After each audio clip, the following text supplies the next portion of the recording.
জিলহজ মাসের স্পেশাল ফজিলত হচ্ছে এই, নবী সাল্লাল্লাহু আলাইহি ওয়াসাল্লাম বলেছেন যে আল্লাহ পাকের কাছে জিলহজ মাসের প্রথম 10 দিনের নেক আমল, আল্লাহ পাকের কাছে জিলহজ মাসের প্রথম 10 দিনের নেক আমলের অপেক্ষা উত্তম অন্য কোনো আমল নাই। সাহাবীরা প্রশ্ন করলেন যে ওয়ালাল জিহাদু ফি সাবিলিল্লাহ ইয়া রাসূলুল্লাহ, আল্লাহর রাস্তায় জিহাদও কি নয়?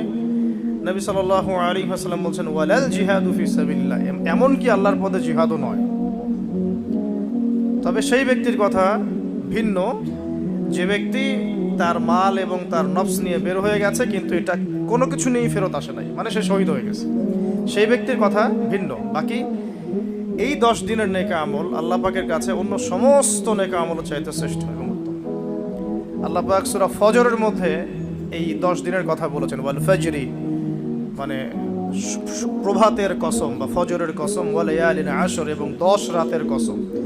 এই ওয়া লায়ালিন আশর 10 রাত বলতে মুফাসসিরিনে কেরাম এই জিলহজের প্রথম 10 দিনকে বোঝান, এই 10 রাতকে বোঝান। আবার সূরা ওয়াস সামাই যাতিল বুরুজ, আমরা সূরা বুরুজ পড়ি, ওয়াল ইয়াউমিল মাউউদ ওয়া শাহিদ ওয়া মাশহুদ, এখানে শাহিদ বলতে আরাফার দিনকে বোঝানো হয়, ওয়া মাশহুদ বলতে জুমার দিনকে বোঝানো হয়। তো এই আরাফার দিনও কিন্তু এই 10 দিনের মধ্যেই পড়ে গেছে। আরেকটা হাদিসে এসেছে যে এই 10 দিনের মধ্যে যে আরাফার দিনটা আছে, এই আরাফার দিন সম্পর্কে নবী সাল্লাল্লাহু আলাইহি ওয়াসাল্লামকে জিজ্ঞাসা করা হচ্ছে, ইয়া রাসূলুল্লাহ এই দিনের ফজিলত কি? নবী করিম সাল্লাল্লাহু আলাইহি ওয়াসাল্লাম বলেন আহতাসিবু আলাল্লাহ, আমি আল্লাহর কাছে আশা করি যে এই দিন মানে আরাফার দিনের সিয়াম রোজা, এটা কি হবে?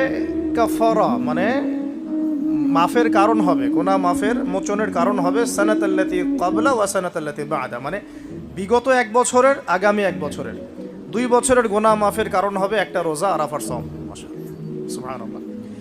তো এই 10 দিন এর মধ্যেও পড়ে গেছে আবার হজ, এই 10 দিনের মধ্যেই পড়ে গেছে কি? হজ, হজও এর মধ্যে। আবার কুরবানি নাহার এটাও এর মধ্যে। তার মানে এমনি নর্মাল ইবাদত, নর্মাল বলতে আমরা গতানুগতিক যে ইবাদত করি, সালাত, সিয়াম, সাদাকা, হজ, আবার কুরবানি, আবার আরাফার দিন, সব কিছু মিলে এই 10 দিন বা 10 রাত একসাথে। তাহলে এখান থেকে বুঝতে পারছি যে এর গুরুত্ব কতটুকু। এখন প্রশ্ন হচ্ছে আমরা এই 10টা দিন কিভাবে কাটালে পরে একটি ইফেক্টিভ 10 ডেজ কাটাতে পারবো জিলহজ মাসে। আমি কয়েকটা পয়েন্ট আপনাদের সাথে শেয়ার করি। আল্লাহ পাক আমরা সবাইকে আমল করার তৌফিক দান করুন।